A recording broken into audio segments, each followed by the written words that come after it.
the bottom line is you want to be in business, you want to be an entrepreneur, you want your free time, you want your holidays, you want your wealth, you want your money, you've got to be a salesperson. Fact. Welcome to Business Growth Secrets, everybody. Today we have an episode all about sales. So business owners that want to sell more, close more, make more money, build their confidence in sales. This is 100% for you. So welcome, Andrea. So welcome to the Business Growth Secrets show. You've got some questions you want to ask today. So do you want to say hello and then take it away? Yes, hi to everyone. I've got some great questions actually from some of the business owners that we work with on a regular basis. One of the most common questions I get asked regularly is, what is the structure and process that somebody needs to follow as a new business owner that's not quite confident in their sales? Is there a structure and process that they can follow when they start up a sales conversation?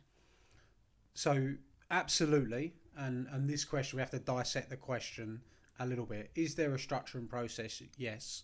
And we can talk about the process.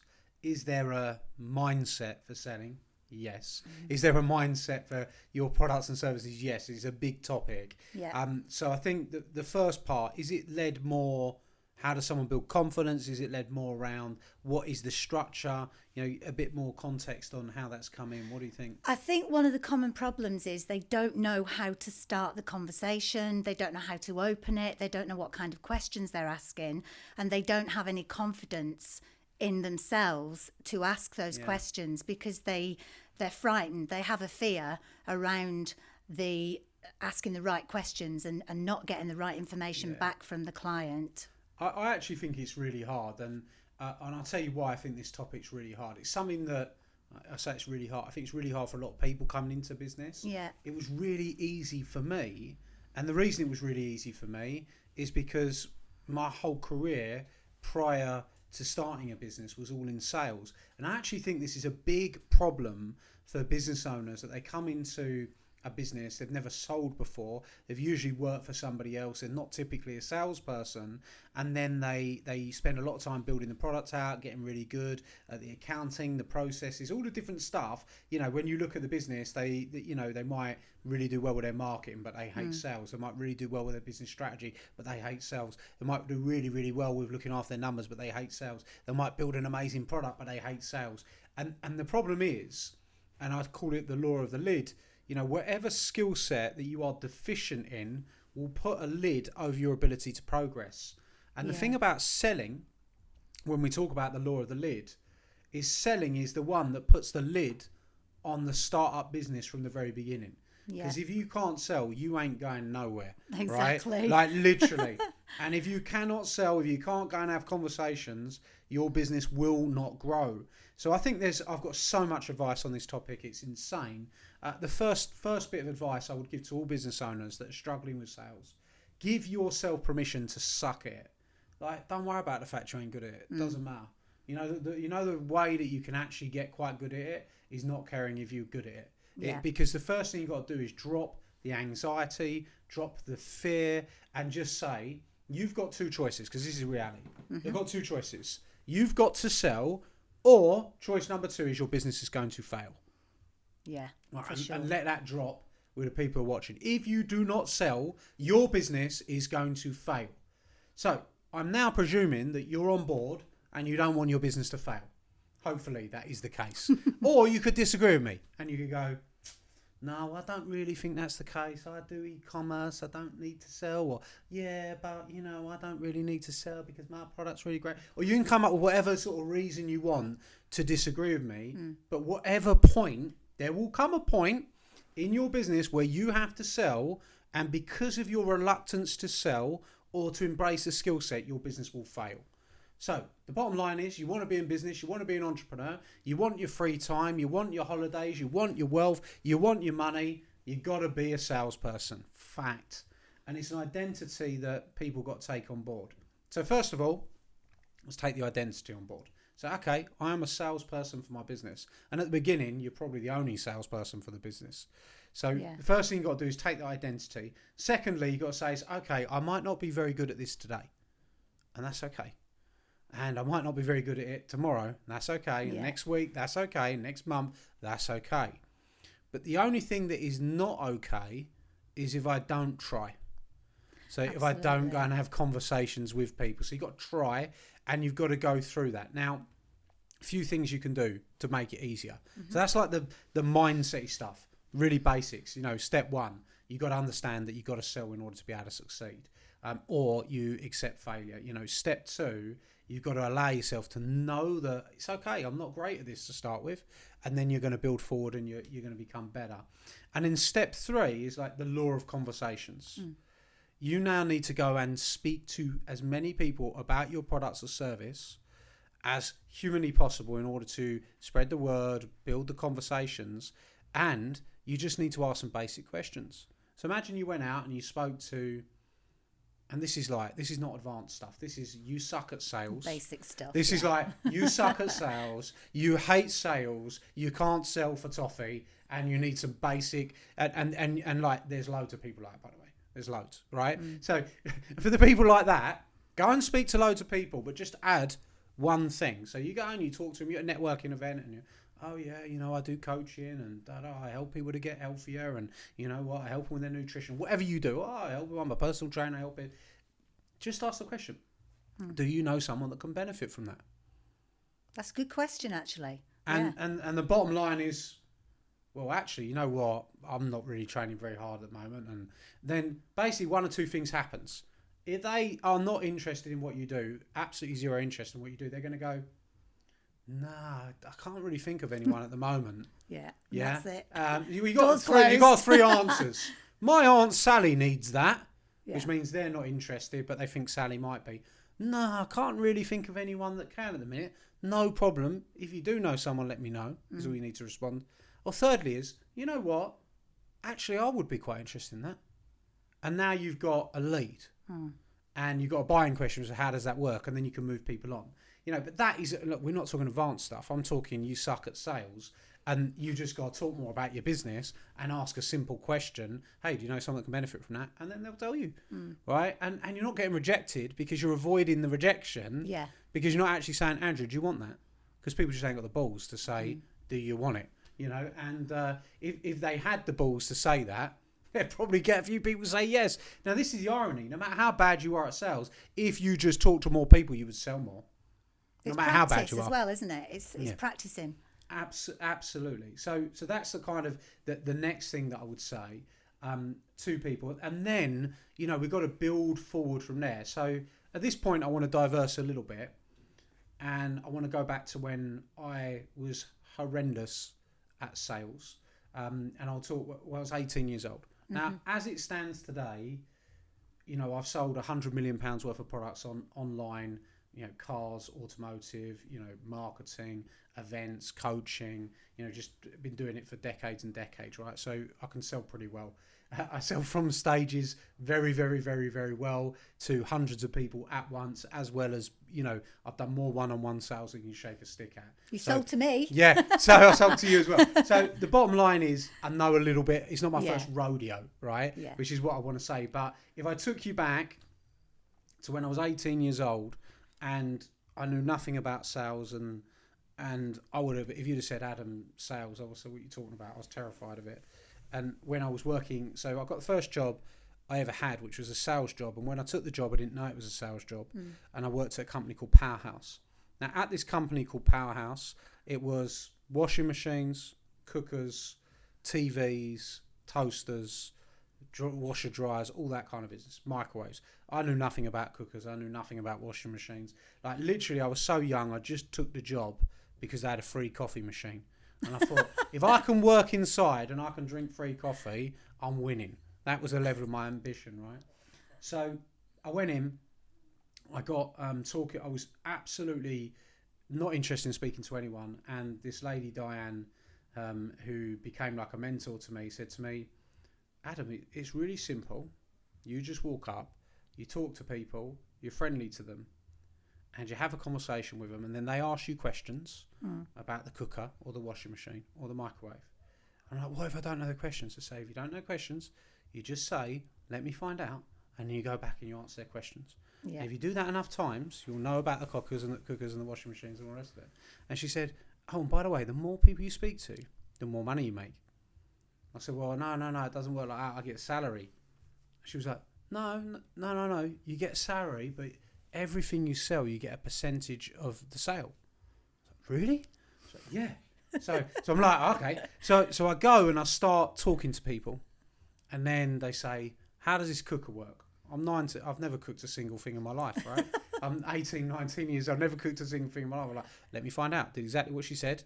When I found out, went back and told them. They're like, great. And I did that until I knew. And I started selling. And what happened, and the reason I'm telling this story is because I was lucky in that got me over my fear of going to talk to people and have the conversations. And when I had the conversations, I realised it actually wasn't that scary. Yeah. All I was doing was solving someone's problem. And as soon as I solved their problem and they said yes, they bought, I made a bit of money out of it, everybody won. Right? So there's nothing sleazy about selling. You're just solving problems. So if people think it's sleazy, that's why I'm telling you this. It isn't. You're a problem solver. So after I did that, I then went on and I worked at Ford and I sold cars at Ford. And then I leased private jets at AMZ. So I literally leased the jets out, and that's what I did. And then I worked at BMW, and then I started my first business. My first business struggled at first, and then I took that from a very small business to £40 million a year business over a course of a decade. And then I took selling to marketing and education and seminars and all the rest of the stuff. Yeah. But the reason that I go back there is because a lot of business owners starting out are still in the state of fear of what happens if I go and speak to someone? What happens if I don't know the answers? What happens if they don't want what I've got? What happens if I look silly? And they get... It's the fear of rejection as well, isn't it? Literally, they're frightened to death of people saying no to them. Exactly right. So I think that the best way, and I always remember, I've had a lot of sales training, and the best thing I can advise anyone is this skill set is going to be a skill set that puts a lid on all of your success. So let's understand that, because it's a fact. If you do not conquer this, it will put a lid on your success, and you will only be able to go so far. Now, when I look at everybody that's successful that I know, I've had 350 people on this podcast. I've had millionaires, I've had billionaires, and I've had Andrea. Right? Right? But and you're the best of them all, Andrea, right? Yeah, okay. Well, thank you, Adam. So we've had say all the right things. Yeah, that's it. Yeah. So you're not on commission for this one. No, I'm not. No. So what I'm trying to say is every single person I know that's successful can sell. So the people that are listening, you might have stumbled across this topic, and maybe you feel like you don't need to sell, and perhaps you're saying to yourself like, oh, I don't want to get rejected, and maybe you can't see yourself as being a salesperson. But if you look back round and you understand that if you embrace the feeling of selling, you start saying to yourself you can do this, then all of a sudden you'll start seeing much better, bigger, brighter results happening in your life. So for me, take a sales training. Understand this skill will cap you. Get sales coaching. I mean, just in the other room, we got Lee McQueen, apprentice winner, one of the best salespeople I know, training our clients. Oh, he's amazing. Yeah, he is amazing, right? You could come and do that training. Yeah. And so some people won't do that. They'd rather suffer their whole life than pay for a bit of training. I think it's nuts. Suffer rejection, fear, and not putting yourself out there. I feel. So let me just context what I'm trying to say now. I go back to the powerhouse. I did my training in the powerhouse. I got my rejections in. I got my no's in. I got my awkwardness in. And I got all of that stuff that when I went to Ford, I was over that. Yeah. And then I went and I was the first person to jump up. And I was the first person to answer the phone. And then when I went to AMZ, I didn't care about cold calling people about private jets. And I signed Honda up for jets and stuff like that. And then when I went to BMW, I didn't care. And then when I started my own business, I didn't care. So I took the lid off at Powerhouse, which allowed me to grow. And I think business owners have to say, and they have to, first of all, be real with yourself. Are you suffering on this topic? If you are suffering, Go out, buy every. Like, you will not find all the answers in a book, especially on the topic of sales. And I'll tell you why. Because you need to do it, like I did at Powerhouse. But physical, isn't it? It's but the physical aspect. There's nothing wrong with you buying sales books and familiarising yourself with some of the tactics. But get some training, get a coach, go and attend a sales course, go on a journey of embracing this skill. Because all of a sudden you will make more money.